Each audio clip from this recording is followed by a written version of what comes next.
हम पंजाब से कहीं कम नहीं है।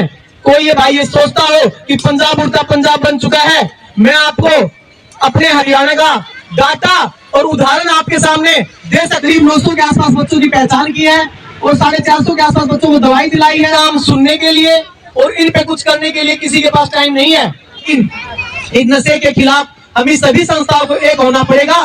वो चाहे आज हो जाना या 2 साल के बाद, जब हमारी गलियों में बच्चे ऐसे पढ़ते गिरते नजर आएंगे।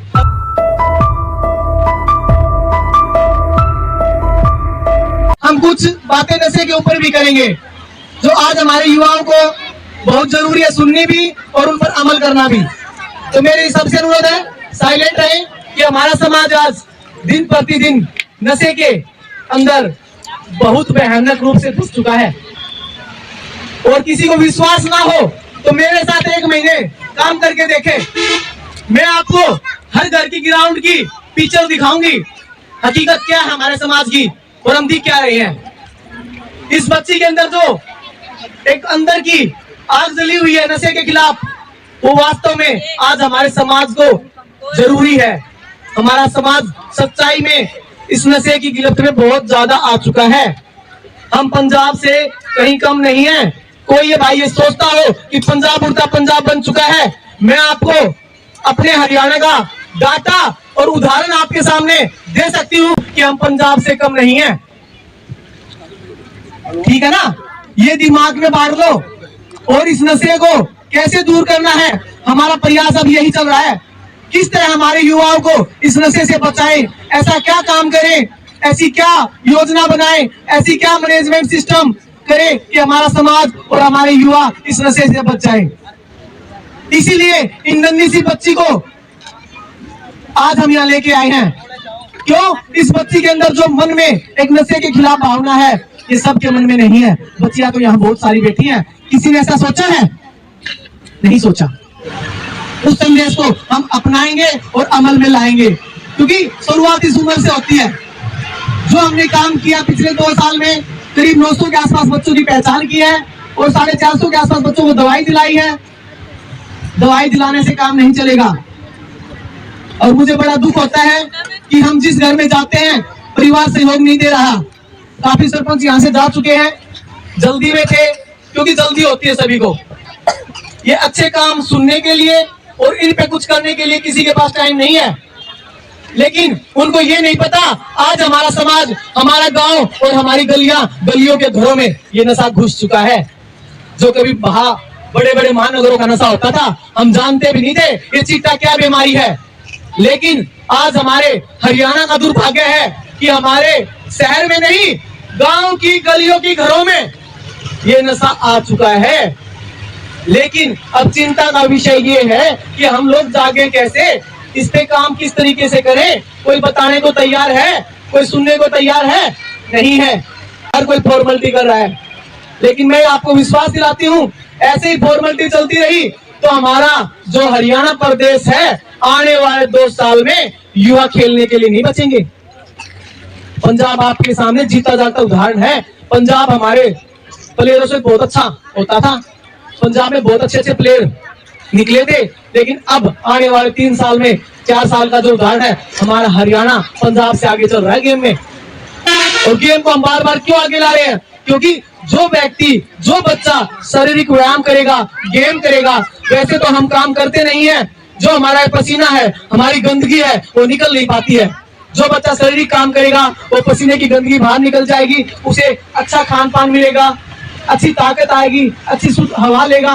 तो ये जो कुछ हद तक इस नशे पे हम गेम के माध्यम से, योगा के माध्यम से, काउंसलिंग के माध्यम से और अच्छी दवाई के माध्यम से इस नशे को खत्म कर सकते हैं। मुझे बस काम नजर आता है और कुछ नजर नहीं आता है। मैं एक रिक्वेस्ट करती हूँ सभी सरपंच और मेंबरों से, और हमारे पुलिस विभाग तो लगा ही हुआ है, लेकिन आरोप लगाने वाले काफी होते हैं एक दूसरे पे। जो काम करना पसंद नहीं करता ना, वो आरोप लगाना पसंद करता है। जो काम करना पसंद करेगा ना, वो किसी पे आरोप नहीं लगाएगा, ना सरपंच पे लगाएगा, ना सरकार पे लगाएगा, ना पुलिस पे लगाएगा, ना कोई ऐसी संस्था जो काम करे उन पे लगाएगा। तो मेरा तो एक अनुरोध यही है, मैं बार बार एक ही बात कहती हूँ सारे समाज में जहां भी जाती हूँ, कि काम हम भी कर रहे हैं और सरपंच हमारा सहयोग दे, और जितनी भी संस्था है हमारे हिसार के अंदर नशे के खिलाफ सभी एक हो जाओ। देखो, कोई गौ सेवा कर रहा है, कोई पढ़ाई करवा रहा है, कोई अनाथों की सेवा कर रहा है, कोई बुजुर्गों की, ये सब अलग अलग है। किसी को किसी माध्यम से सेवा करने का मन है, लेकिन इस नशे के खिलाफ हमें सभी संस्थाओं को एक होना पड़ेगा। वो चाहे आज हो जाना या 2 साल के बाद, जब हमारी गलियों में बच्चे ऐसे पढ़ते गिरते नजर आएंगे, तब हो जाना, होना पड़ेगा। तो इसके लिए मैं गांव में गई हूँ, मैं सरपंचों के सहयोग की बहुत ज्यादा अपील करती हूँ। जिस भी गांव के सरपंच यहाँ बैठे हैं, सरपंच और मेंबर यदि वार्ड वाइज अपने अपने बच्चों की लिस्ट तैयार करके, पीने वालों की, मेरा टारगेट सबसे पहले पीने वालों को काउंसलिंग करना, दवाई दिलाना और उनको बार बार हफ्ते में मिलना। उसके बाद ये कहते हैं कि बेचने वालों को नहीं रोकते। देखो, जो आईपीएस अधिकारी कोई योजना बना रहे हैं ना, वो बड़ी सोच समझ के बना रहे हैं कि दोनों चीजों की जरूरत है। आज के दिन डिमांड कम होगी ना, तो सामान क्या करेगा? जब हम किसी चीज को लेने नहीं जाएंगे, अभी ठेके खुले हैं, हम लेने नहीं जाएंगे, घर कोई देके जाता है फ्री में। चीटा कितना महंगा नशा है। पीरा वाली और अम्बेडकर बस्ती और 80 में 14 नंबर वार्ड, पता नहीं कहां के दूर दूर के बच्चे ले जाते हैं। क्यों ले जाते हैं? क्यों? वो मानसिक बीमारी का शिकार हो गए हैं, कमाई भी नहीं करते, चोरी करते हैं, फिर सामान खरीदते हैं। क्यों ना हम उन पर कंट्रोल करें, नशे वालों से मिले, उनको दवाई दिलाएं, अच्छी काउंसलिंग करवाएं। चलो, किसी बुरी संगत के कारण इस दलदल में फंस गया है, तो उसको निकालने का सबसे आसान तरीका यही है, हम वार्ड वाइज इनकी लिस्ट बनाएं और वार्ड वाइज कैंप लगाएं। कैंप लगा के यदि आपके गांव में कोई गौशाला है, कोई सरकारी धर्मशाला है, उसके अंदर जितने भी बच्चे गांव में पीने वाले हैं, उनको इकट्ठा करें सुबह 9 से 5। पहले तो हम 3 महीने ये कोर्स करें, वहां एक अच्छे काउंसलर, अच्छे डॉक्टर को बुलाएं, क्योंकि उनको जो कड़ी है ना, उनका वो जो टाइम पीने का, उसको थोड़ा सा तोड़ना पड़ेगा। सबसे बड़ा प्रयास, यदि नशे को हम खत्म कर सकते हैं तो इसी माध्यम से कर सकते हैं। क्योंकि मैं जिस भी गांव में गई हूँ, संजना मैडम भी मेरे साथ मैयड़ में भी गई हैं, और राजली में भाई MS जादूगर है, इसको भी पता है, और सरसोद बिचपड़ी, रावखेड़ा। लेकिन मैं ये कहती, कुल मिला के भाई किसी के पास, सरपंच मेंबर के पास टाइम नहीं है हमारे साथ चलने के लिए, सच्चाई है ये। लेकिन मुझे बड़ा दुख होता है कि लोग तो डिमांड करते हैं कि हमारे गांव में नशा मैडम आओ, और हम जिस गांव में जाते हैं ना, 1-2 दिन तो कोई आता है, और हम 10 दिन कैंप लगाते हैं लगातार। 10 दिन प्रत्येक गांव की गली में छान लेते हैं पीने वालों को। क्या वो उन बच्चों को टाइम नहीं दे सकते 10 मिनट हर रोज? अरे इकट्ठा हम कर देंगे, काउंसलिंग हम करवा देंगे, घर घर हम जाए आएंगे। क्या आप उनको इकट्ठा जहां कर रखा है वहां हर रोज 10 मिनट नहीं दे सकते? चलो, सरपंच को काम हो जाता है। मेंबर कितने गांव में? प्रत्येक दिन 2 मेंबर की ड्यूटी लगा दे भाई। आज 2 मेंबर जाएगा वहां पे, जो बच्चे इस नशे में धसे हुए उनसे मिलेगा, उनको थोड़ी बातचीत करेगा। और एक सरपंच साहब, बदाऊड़ गांव में मेरा सर्वे था, एक ही बच्चा था सुनील नाम का लड़का, वो आज बिल्कुल ठीक है। बदाऊड़ की सबसे अच्छी एक खासियत लगी कि बदाऊड़ गांव में चिट्टा पीने वाले नहीं है भाई, जो मैंने सर्वे किया है। और अब भाई साल के अंदर हो गए हो तो मुझे पता भी नहीं है, पहले जो मैंने सर्वे किया था दारू के है भाई, दारू का बुरा हाल है।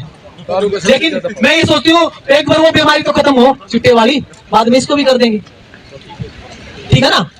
कई आरोप लगाते हैं कि मैडम ठेके खुले सरकार के हैं, हमें नहीं। हाँ, हम इतना कर सकते हैं, जो युवा है जो दिन रात पीता है, उसको हम दवाई दिला देंगे पक्का, और 15 दिन की दवाई के बाद रिजल्ट अच्छा आता है। लेकिन कुछ अगले की सोच पे भी डिपेंड करता है, परिवार सहयोग भी दे। कई परिवार सहयोग नहीं देते हैं, तो हमारी सरकार का जो अगला टारगेट यही है कि इन बच्चों की पहचान करके कितनों को ट्रीटमेंट किया हो सकता है, कितनों को एडमिट किया हो सकता है, हमारा उस पर सर्वे चल रहा है। तो मैं आपसे यही अपील करूंगी, सारे बच्चों इस नशे में नहीं जाना है। कोई आपको बहकाए भाई, किसी प्रकार से कुछ लोग देने का कोशिश करें, नहीं करना है। तो धन्यवाद।